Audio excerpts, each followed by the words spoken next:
සුබ දවසක් ඔයාලා හැම දිනාටම. අද අපි සූදානම් වෙලා ඉන්නේ දඹදෙණි රාජධානියේ හිටපු රජවරු ගැන බොහොම කෙටියෙන් සරලව කතා කරන්න.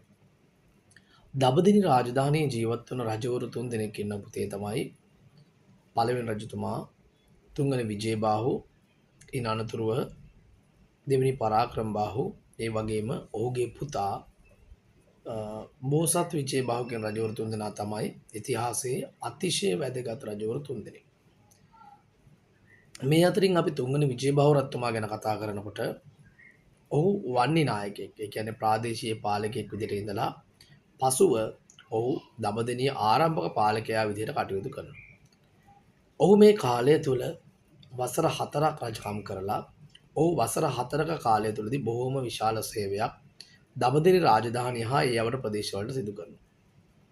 මෙතනදී වැදගත් වෙන්නේ පළවෙනි කාරණේ තමයි ඔහු කාලිංග මාගේ ආක්‍රමණයත් සමග දළදා වහන්සේ කොත්මලයට ගෙනියනවා. කොත්මලේ තිබ්බ දළදා වහන්සේ බෙලිගල කඳුමුදුනට වැඩම කරවලා දළදා මාලිගාවක් හදලා දළදා වහන්සේ තැන්පත් කිරීම හරහා ඔහුගේ බලය තහවුරු කර ගන්නට ඔහු සමත් වෙනවා.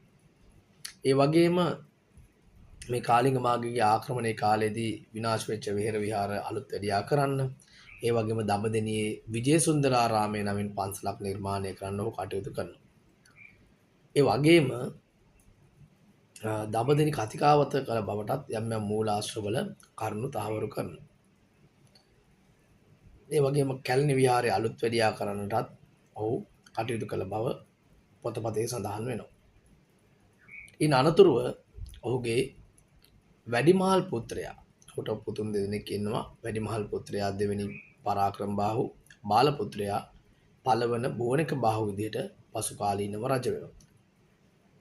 ඉතින් මේ තුන්වන විජේබාහුගේ කාලය තුල ප්‍රාදේශීය පාලකයන් කිහිප දෙනෙක් පාලන කටයුතු කරගෙන යනවා. තමයි යාපහුවේ සුබසෙනවි, මිනිපේ ගන්දිනියේ සංකසනවි, රුහුණේ ගෝවින්දමලේ බෝනික බාහු ආදී ප්‍රාදේශීය පාලකයන්ොත් මේ කාලේ පාලනය කරන අතරතුරේදී කාලිංග මාග පොළොන්නරුවේ පාලකයා විදිහට මේ කාලය තුල කටයුතු කරනවා. ඉතින් ඒ කියන්නේ තුන්වන විජේබාහු රජතුමා